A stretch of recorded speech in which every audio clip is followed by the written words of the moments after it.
My mother stood at the Thanksgiving table and announced that I was moving back to Ohio to become my father's full-time caregiver. The entire family applauded because she had forgotten to mention one detail.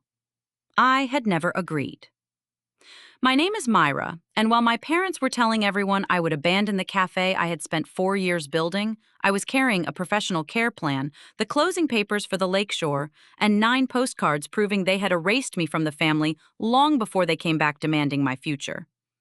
Then my brother looked at our mother and said the 5 words that shattered her plan. She never said that. Chapter 1. They didn't come to find me.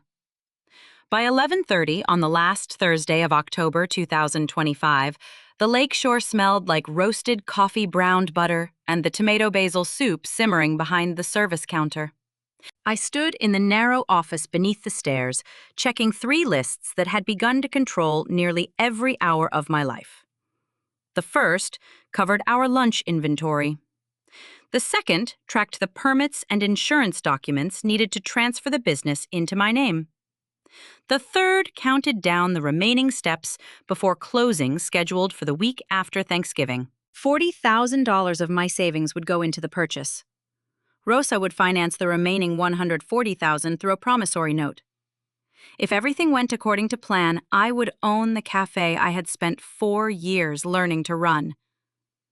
At the bottom of the stairs sat an old blue suitcase. It held spare table linens now, but that was not what it had been made to carry. The corners were worn white, one wheel dragged slightly, and the zipper still caught near the left handle. Whenever I looked at it, I remembered clothes folded by someone else and plans made without my consent. I closed the permit folder and slid it beneath the purchase agreement. A knock sounded against the open office door. Megan, one of our servers, leaned inside. She looked uncertain in the way people did when they sensed they had stepped into something personal. "There are 2 people waiting for you in the dining room," she said. "They said they're your parents." For a second, I thought I had misheard her. My parents lived more than 2,000 miles away in Ohio. I had not seen them in nearly 4 years. They did not know my apartment address, and until that moment, I had believed they did not know where I worked. I walked out of the office slowly. The lunch crowd had not arrived yet. Morning light came through the front windows, falling across the polished tables and the framed photographs Rosa had collected over 30 years. At a table near the entrance sat Carol and Frank Bell. My mother looked almost exactly as I remembered her. Her hair was shorter and more silver, but her posture was still rigid, her handbag placed squarely beside her chair. My father had changed more. Frank looked thinner. His shoulders curved forward, and when he lifted one hand from the table, I saw a faint tremor move through his fingers. I stopped several feet away. For one foolish, fragile moment, I let myself believe they had come because they missed me. "Dad?" I said. Frank stood carefully. His chair scraped the floor and he steadied himself against the edge of the table before taking a step toward me. "You look good, kiddo," he said. He hugged me awkwardly. I smelled his familiar aftershave and something inside me softened before I could stop it.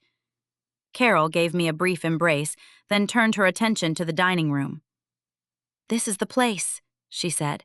"Not, 'How are you?' Not, 'We have been worried,' not, 'We are sorry it took us 4 years.' This is the place." I asked if they wanted coffee. Frank said yes. Carol asked whether we could speak somewhere private. I brought them into the office. Frank complimented the cafe on the way, asking how long I had been managing it. Before I could answer fully, Carol noticed the folders on my desk. "Do you own it yet?" she asked. "Not yet. We're scheduled to close after Thanksgiving. Have you signed everything?" Most of the preliminary documents, the final purchase agreement and promissory note, still need to be executed at closing. Carol sat forward.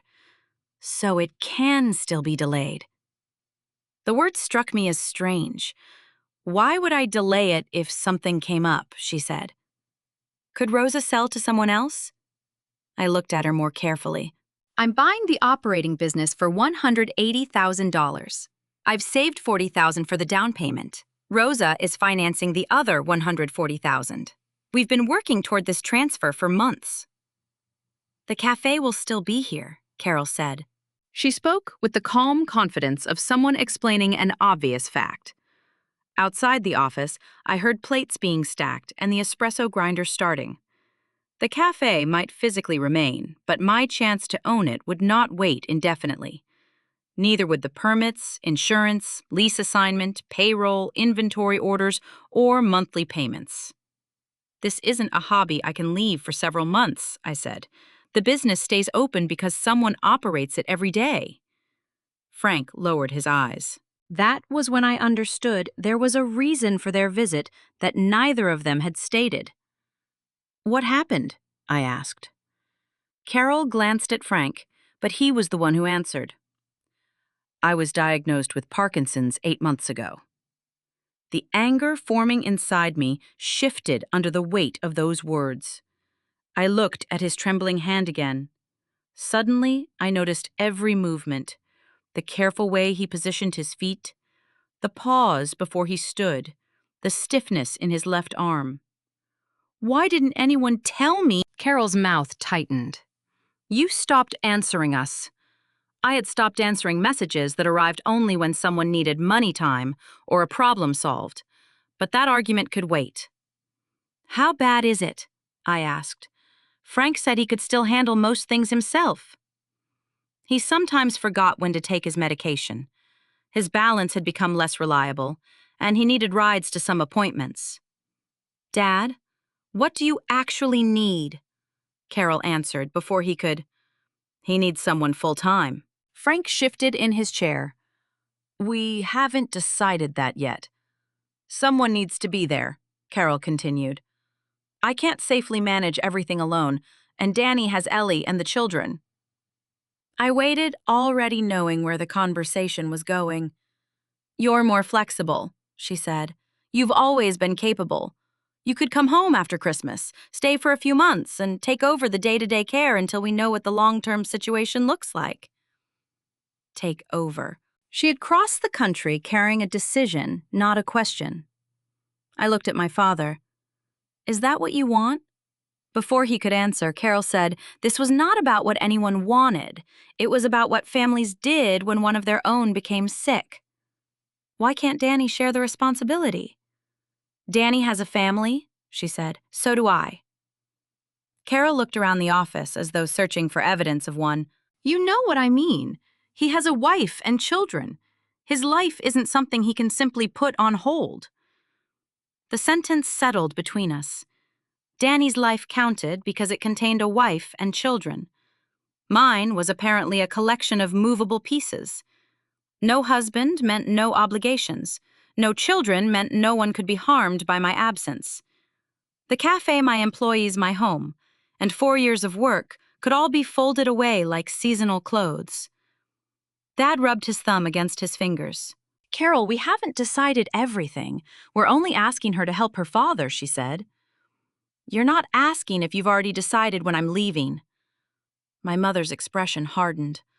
I knew that expression. It meant I had rejected the reasonable version of events she had prepared, and she would now explain my own character to me. You were always the strong one, Myra. The office disappeared for half a second. I was 8 years old again, standing beside my childhood bed in Ohio. The blue suitcase lay open on the comforter. Carol had packed my shorts, t-shirts, swimsuit, and sandals. She told me I would spend the summer with Linda because Danny needed more attention, and I would enjoy the quiet. Strong had sounded like praise then. Now I heard what it had always meant. Strong children could be disappointed without complaint. Strong daughters could be sent away when their presence was inconvenient and summoned home when their labor became useful. I stood and opened the office door. I have to prepare for lunch service. Carol rose slowly. We didn't come all this way to argue. Then why did you come? Her eyes moved toward the purchase documents. We read the article about you. What article? The local business piece. The dedicated manager preparing to take over the lakeshore. Your photograph was included. The room went still. For almost 4 years they had claimed they did not know where I was. Yet once my name appeared beside a successful cafe and a business acquisition finding me had taken only a few weeks. Frank removed a card from his wallet and wrote a phone number on the back. "I hope you'll call," he said. I accepted it because refusing would have required more energy than I had. Carol placed a thick Parkinson's information packet on my desk. On top of it sat a printed Thanksgiving schedule with my name written beside an arrival time, as if my agreement were the only detail she had forgotten to collect. They left through the dining room just as the first lunch customers came in. I returned to the office and closed the door. Beneath the stairs, the blue suitcase waited with clean linens inside it. I touched the worn handle and remembered the first day Carol had packed it, the first drive to Linda's house, and the first time someone else had decided where I belonged. They thought that suitcase had taught me how to leave whenever I was told. What it had really taught me was how to recognize when someone else was trying to decide where I belonged. Chapter 2. 9 Summers Outside the Frame. The first time Carol packed that suitcase, I was 8 years old. It was June, and the bedroom window was open just wide enough to let in the smell of cut grass.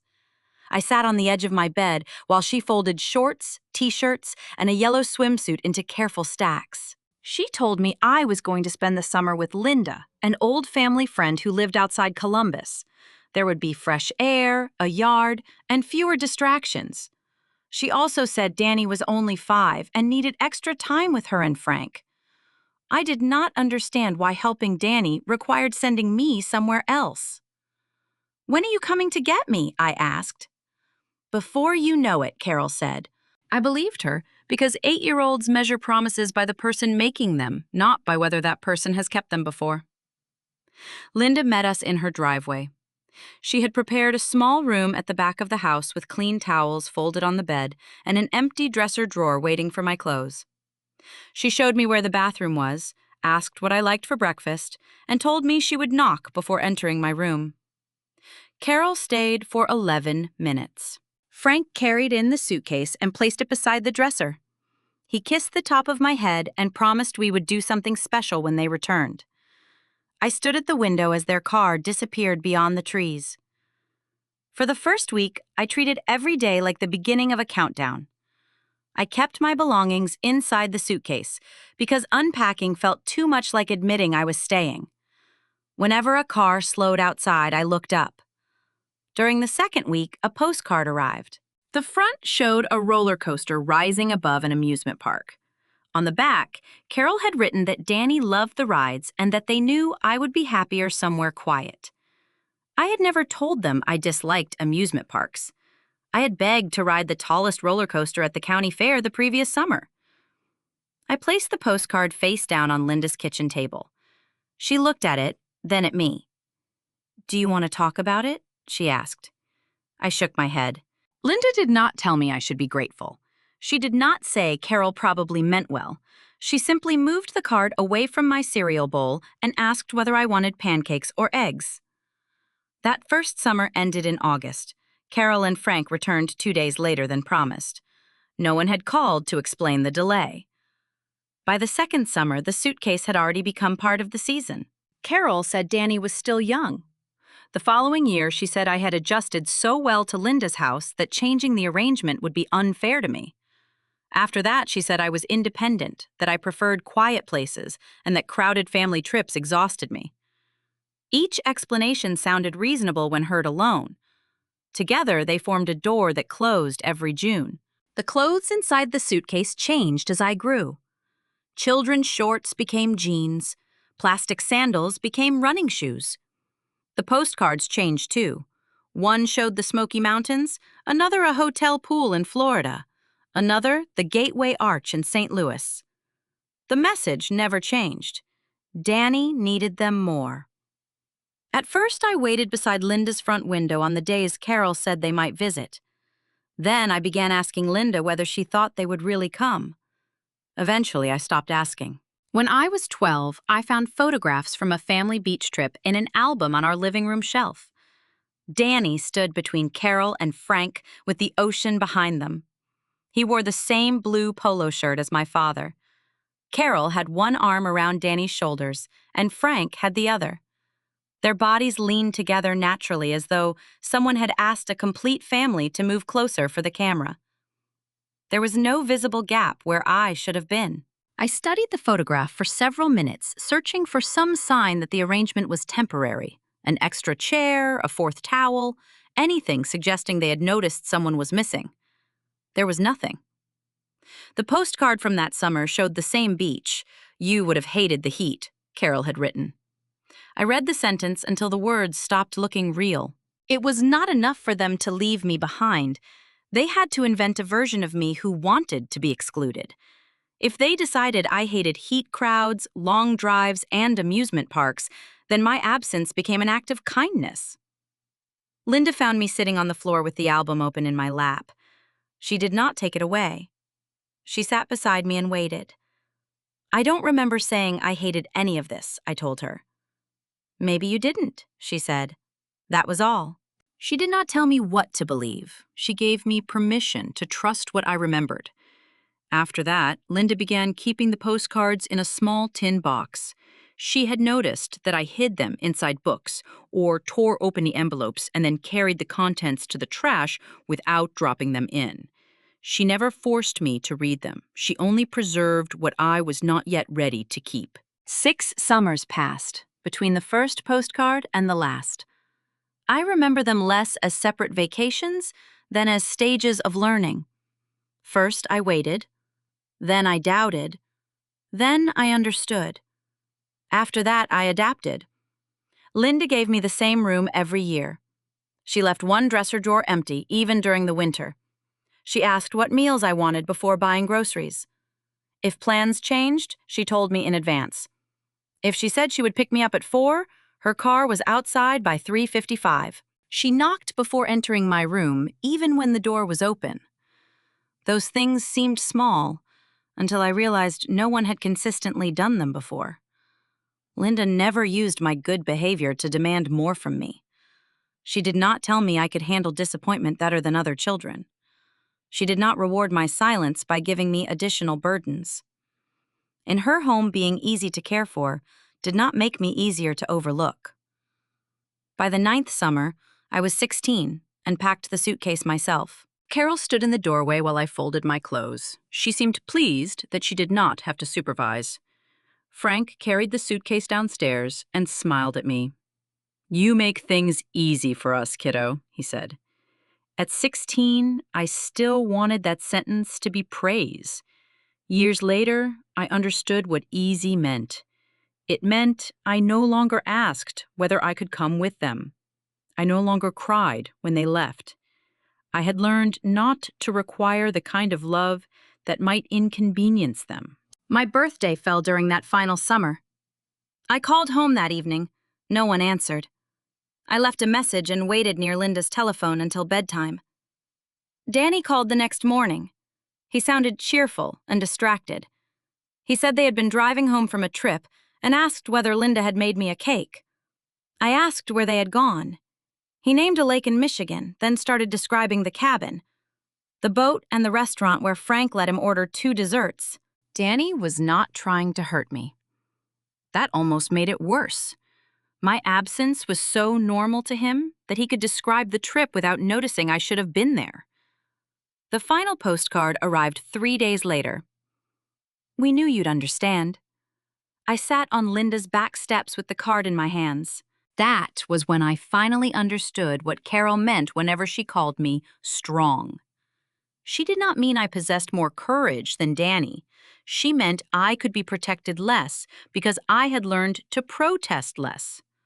Strong was the name my family gave to abandonment after I stopped making it uncomfortable for them. When I was older, Linda handed me the tin box. Inside were all 9 postcards arranged by year.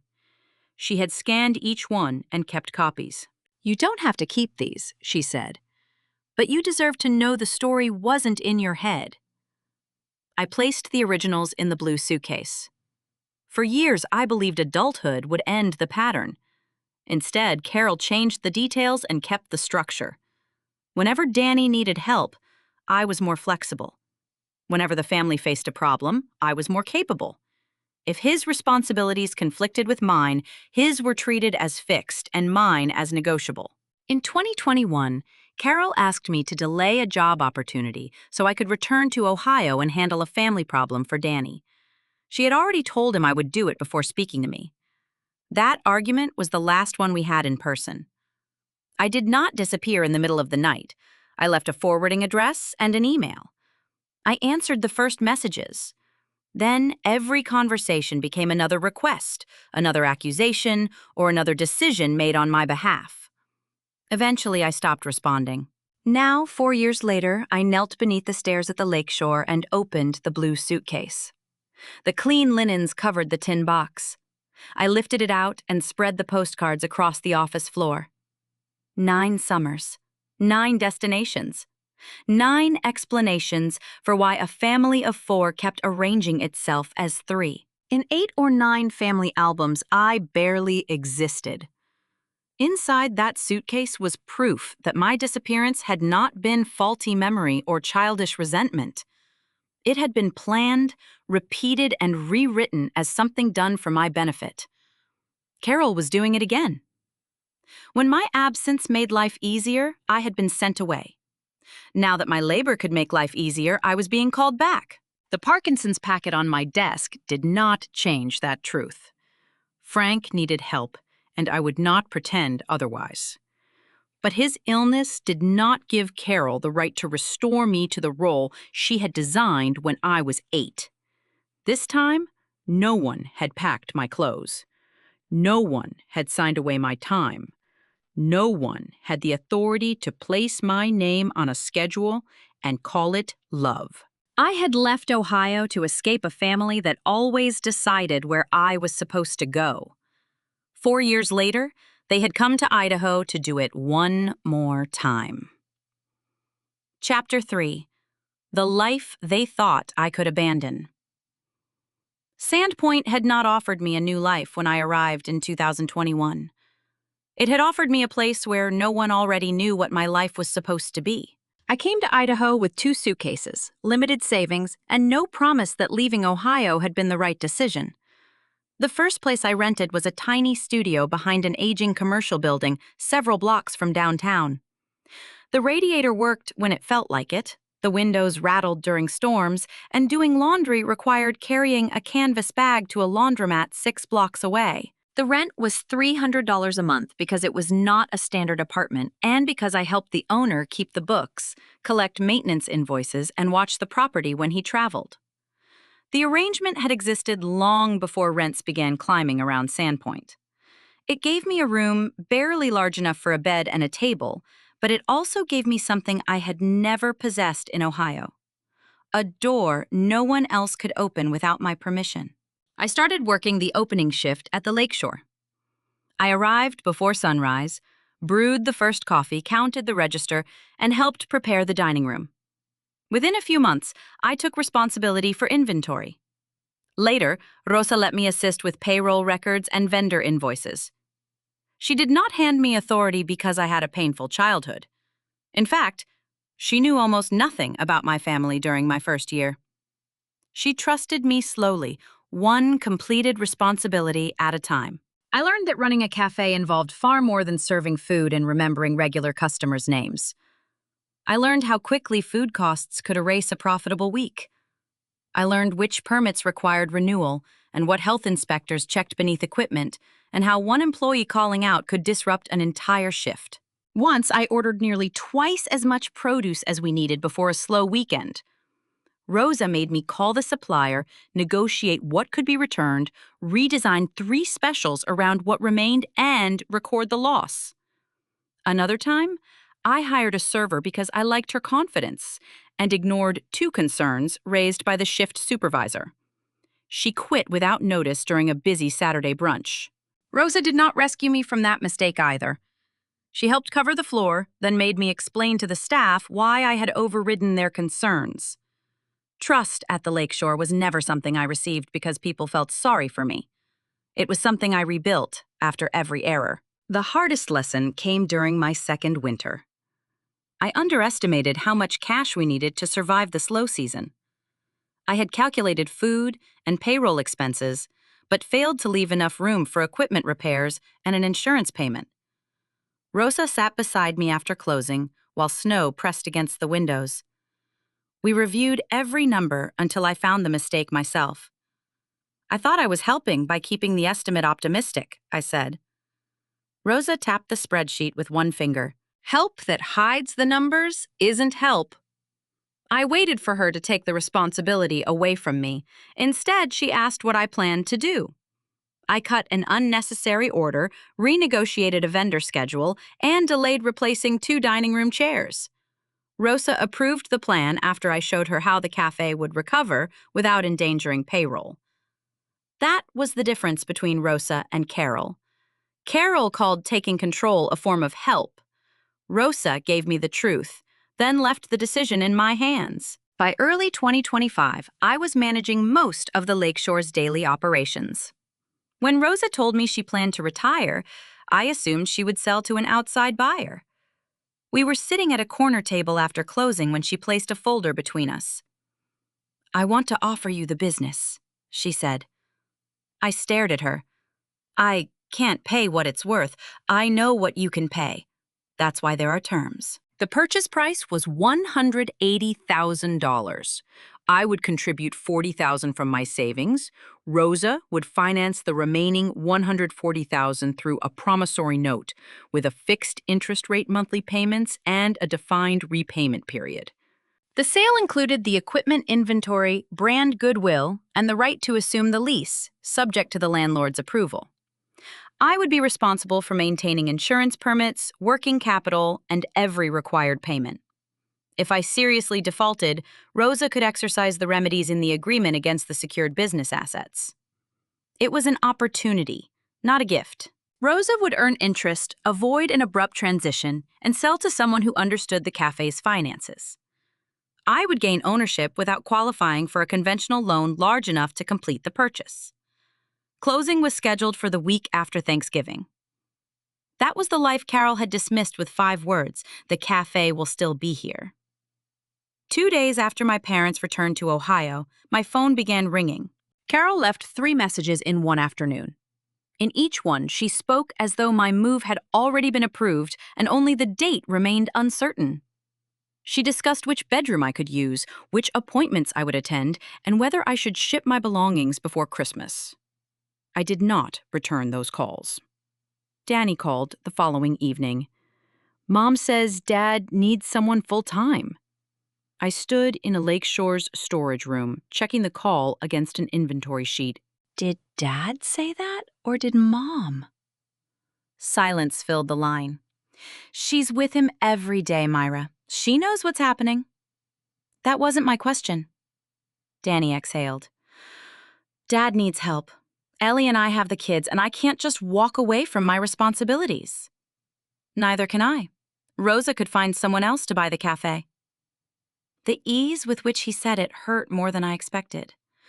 "Would you give up your job and leave Ellie for several months if Mom put your name on a schedule?" That's different. Why? Because you've always been good at figuring things out. There it was again. The adult version of strong. I was capable, so whatever I had built could be dismantled without consequence. "I'm willing to help determine what Dad actually needs," I said. "I'm not agreeing to move back to Ohio." Danny lowered his voice. "Mom already told people you were considering it." "I'm not considering it. She probably misunderstood." "No, Danny.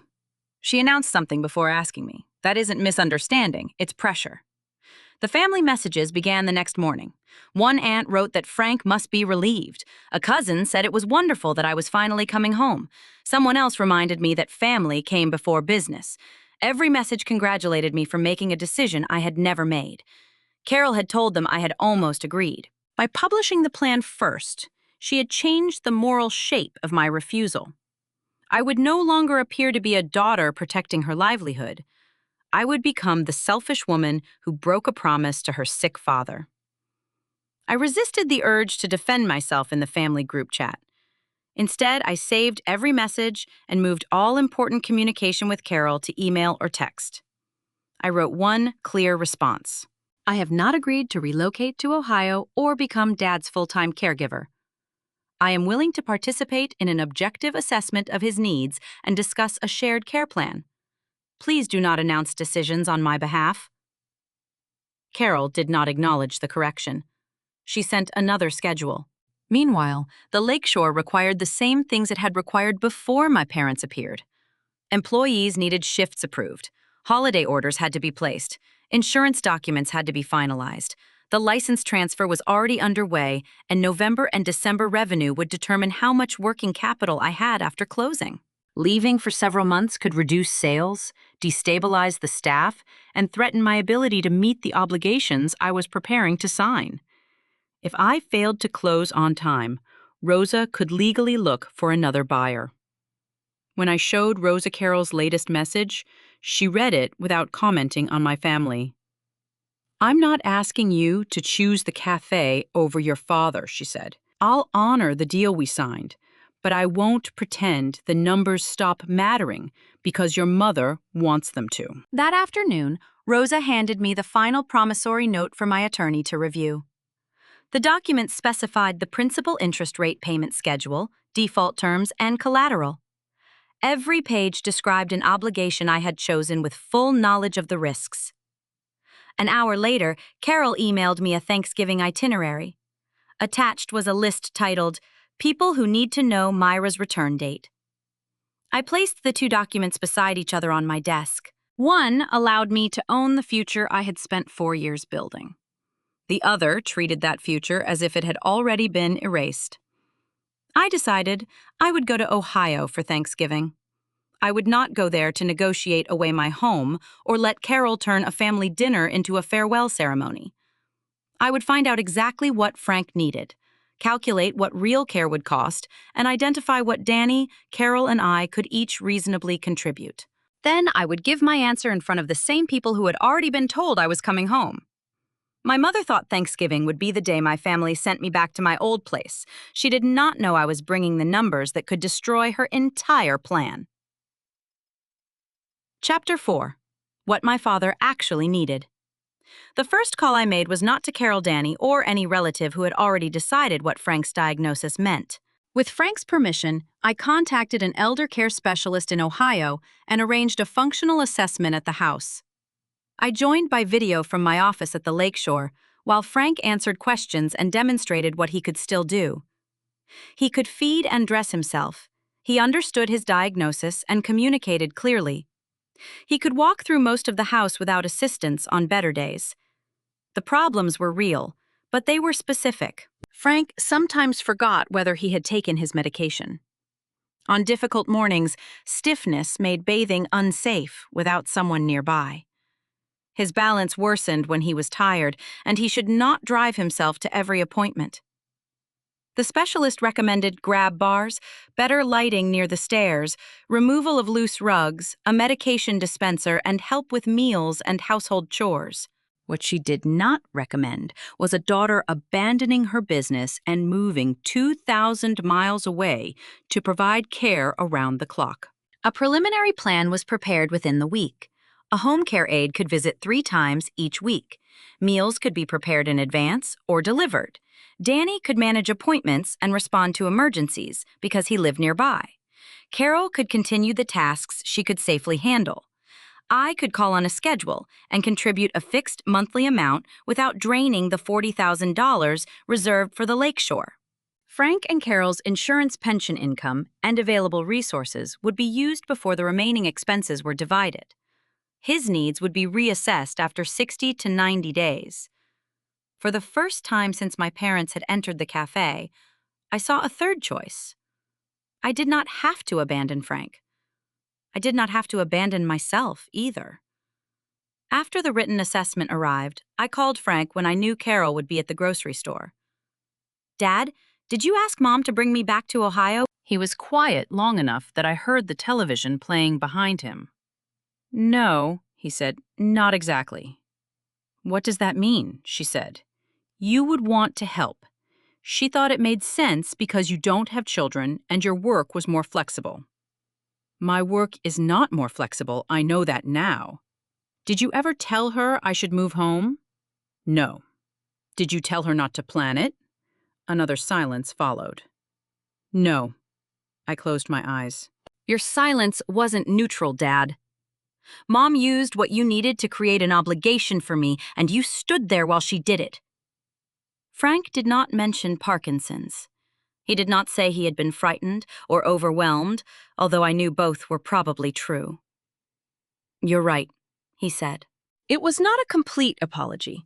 It did not repair 9 summers or explain why he had watched Carol pack the blue suitcase year after year, but it was the first time my father had accepted responsibility without asking me to make his answer easier.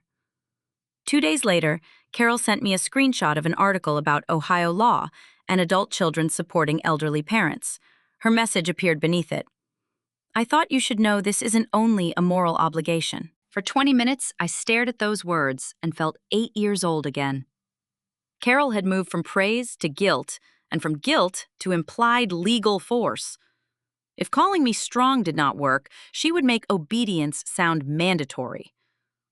I scheduled a brief consultation with an Ohio elder law attorney.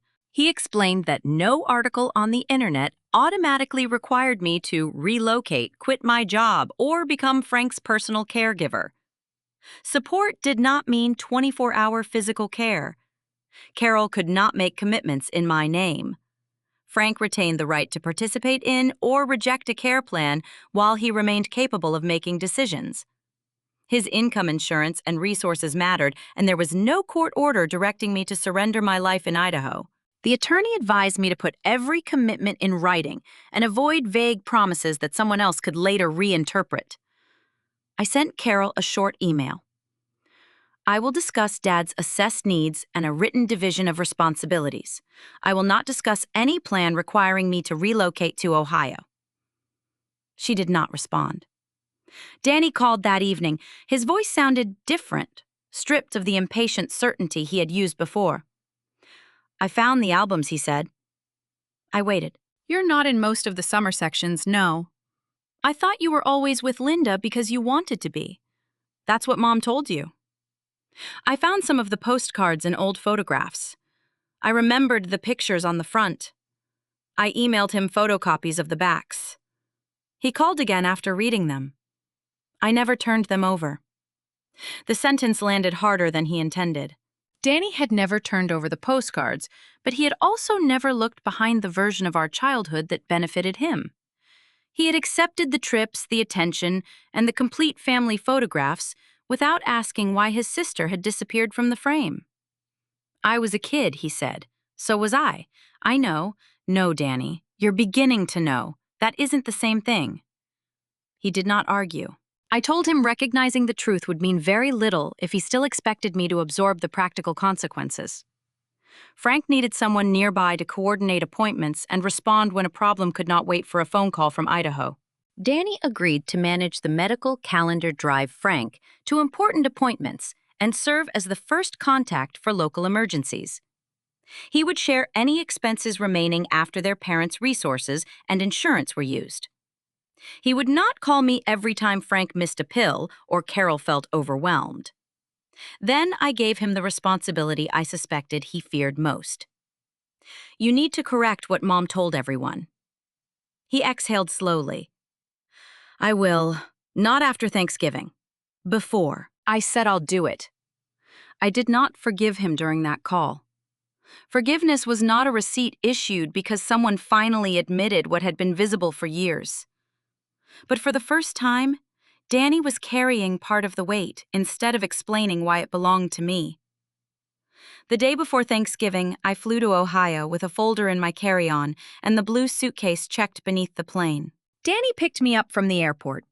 Before going to Carol and Frank's house, we stopped at his home so he could collect the medication list and copies of Frank's insurance information.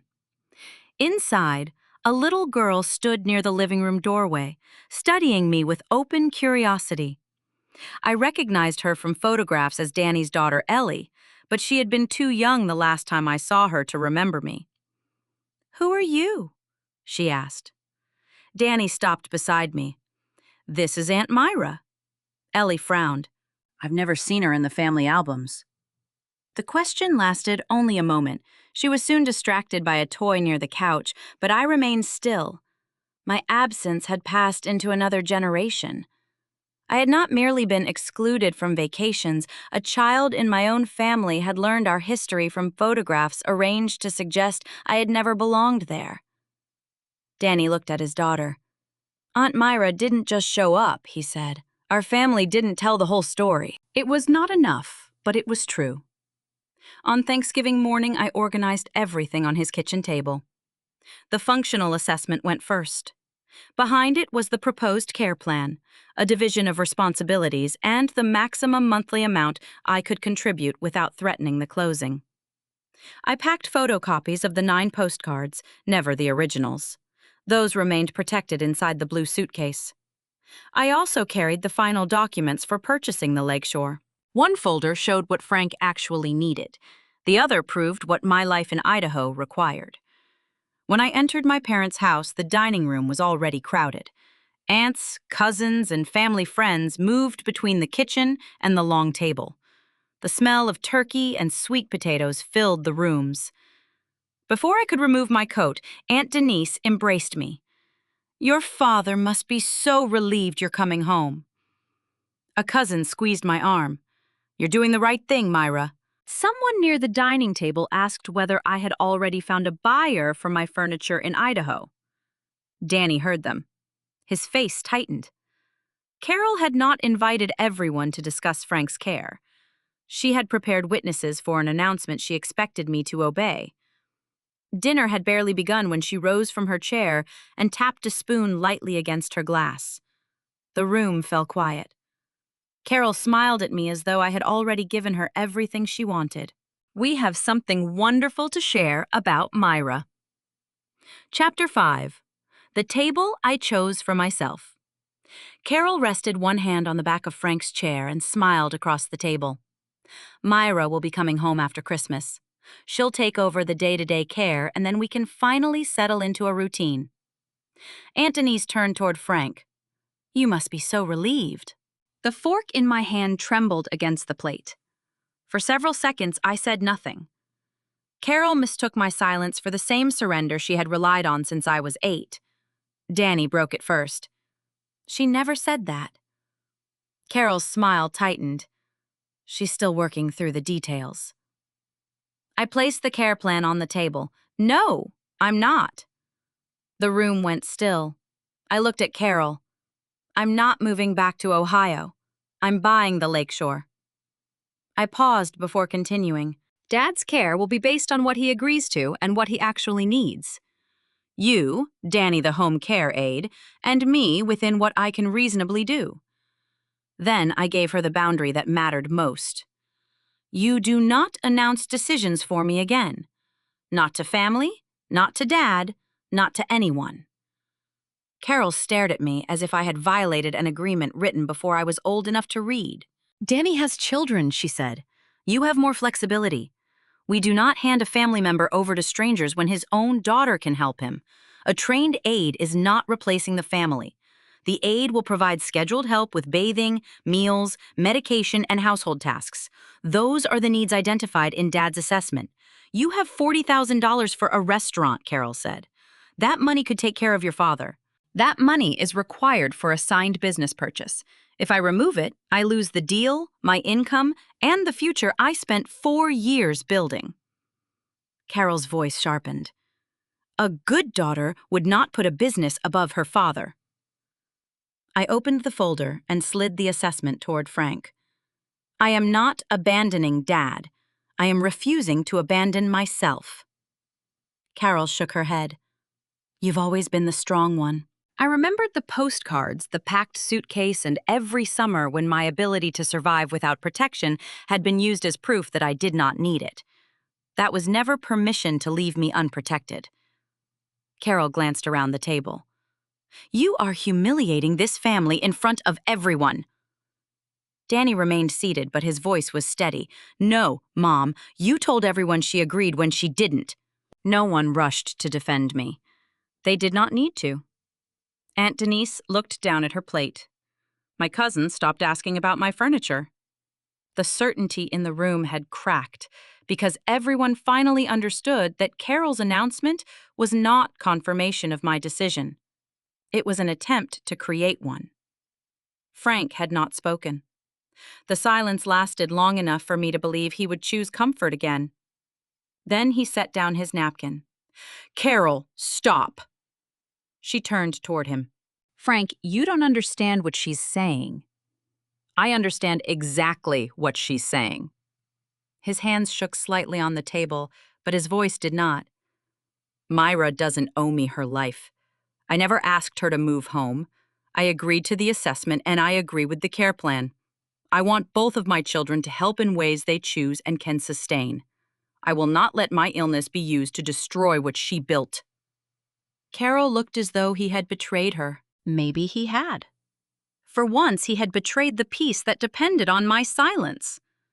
I stood, took my coat, and gathered my folders. I did not wait for Carol to apologize. I did not offer forgiveness. Because Frank had finally said one necessary thing after years of avoiding it. I simply left. The next morning, Frank asked to meet me before my flight. He arrived at Danny's house carrying an old envelope. Inside was an invoice from Kestrel Investigations. Frank had hired the firm after I left Ohio in 2021. The investigator had searched public records, employment listings, and other legal sources. There were no private bank records, phone records, or confidential files. The search had lasted less than 3 months. Then Frank had stopped paying. He stared at the invoice. "The invoice doesn't prove I tried hard enough. It proves I knew you were gone and I still stopped. I waited." "I knew your mother had been pushing you out for years," he said. "I stayed quiet because confronting her would have made my marriage harder. Finding you would have forced me to admit what I had allowed. I chose peace at home over continuing to look for my daughter." He swallowed. "I'm sorry. I'm not asking you to forgive me because I'm sick. I'm not asking you to forget what I did." I did not embrace him. "If you want a relationship with me, you will have to build it through actions and time." He nodded. "I know. After Thanksgiving, I learned more about Carol's childhood. She had left school at 12 to care for her ill mother. She had been taught that strong daughters carried whatever the family placed on them, that personal needs were selfish, and that sacrifice only counted when it was demanded rather than requested. Her history explained the rules she had tried to impose on me. It did not excuse them. I told Carol that we would communicate only in writing for a while. She could not announce decisions for me or arrive in Idaho without permission. If she violated those limits, I would suspend contact. Understanding her wound did not require me to live inside it. During the following months, the care plan operated without my relocation. Danny managed the appointment calendar, drove Frank to important visits, handled emergencies, and paid his share of the remaining expenses. He adjusted his family schedule instead of treating mine as disposable. He also told our relatives that Carol had announced a plan I had never accepted. He explained to Ellie that I had not chosen to disappear from the family story. Frank worked with the aide 3 times each week. He used the medication dispenser and accepted grab bars, improved lighting, and other fall prevention changes. When Carol tried to replace the plan with her original arrangement, he defended the assessment. He also began asking about the lakeshore. Our scheduled calls were not effortless, but they slowly became less about what he needed from me and more about who I had become without him. I contributed the fixed amount I had promised. I joined major care discussions when invited. I did not coordinate the daily schedule, and I did not touch the $40,000 reserved for closing. After 90 days, Frank was reassessed. His plan needed adjustments, not the destruction of my life. The week after Thanksgiving, 2025, I returned to Idaho and sat across from Rosa at a table inside the lakeshore. I signed the asset purchase agreement, the promissory note for $140,000, the license transfer documents, the lease assumption, and the insurance records. Rosa did not erase the debt or reduce the price. As a symbolic reward, she handed me the keys because I had met every condition. That made the moment more meaningful. I had not been rescued. I had been trusted with an opportunity I had earned. 1 year later, Thanksgiving was held at the lakeshore. We arranged a table with 22 seats. Linda sat near Rosa, and several employees brought partners' children or friends who had nowhere else they wanted to be. Danny and Ellie came after months of careful conversations and kept promises. Frank joined us by video because traveling that week would have been difficult. Carol was not there. Her absence was not revenge. It was the consequence of boundaries she had not yet learned to respect. I no longer created false happy endings to protect other people from the truth. As dinner was being served, one of my employees asked for another stack of table linens. I walked to the space beneath the stairs and opened the blue suitcase. It no longer held clothes someone else had packed before sending me away. The postcards remained protected in their tin box, but above them were clean napkins and tablecloths for the people I had chosen to welcome. For 9 summers, that suitcase meant someone else had decided where I belonged. Now, it held the linens for a table I owned. 22 seats, and not one of them required anyone to earn the right to stay. For the first time in my life, I wasn't waiting to be picked up. I was already home. Where do you draw the line between helping your family and surrendering your own life? Share your thoughts below and subscribe for more stories about betrayal, boundaries, and the courage to choose yourself.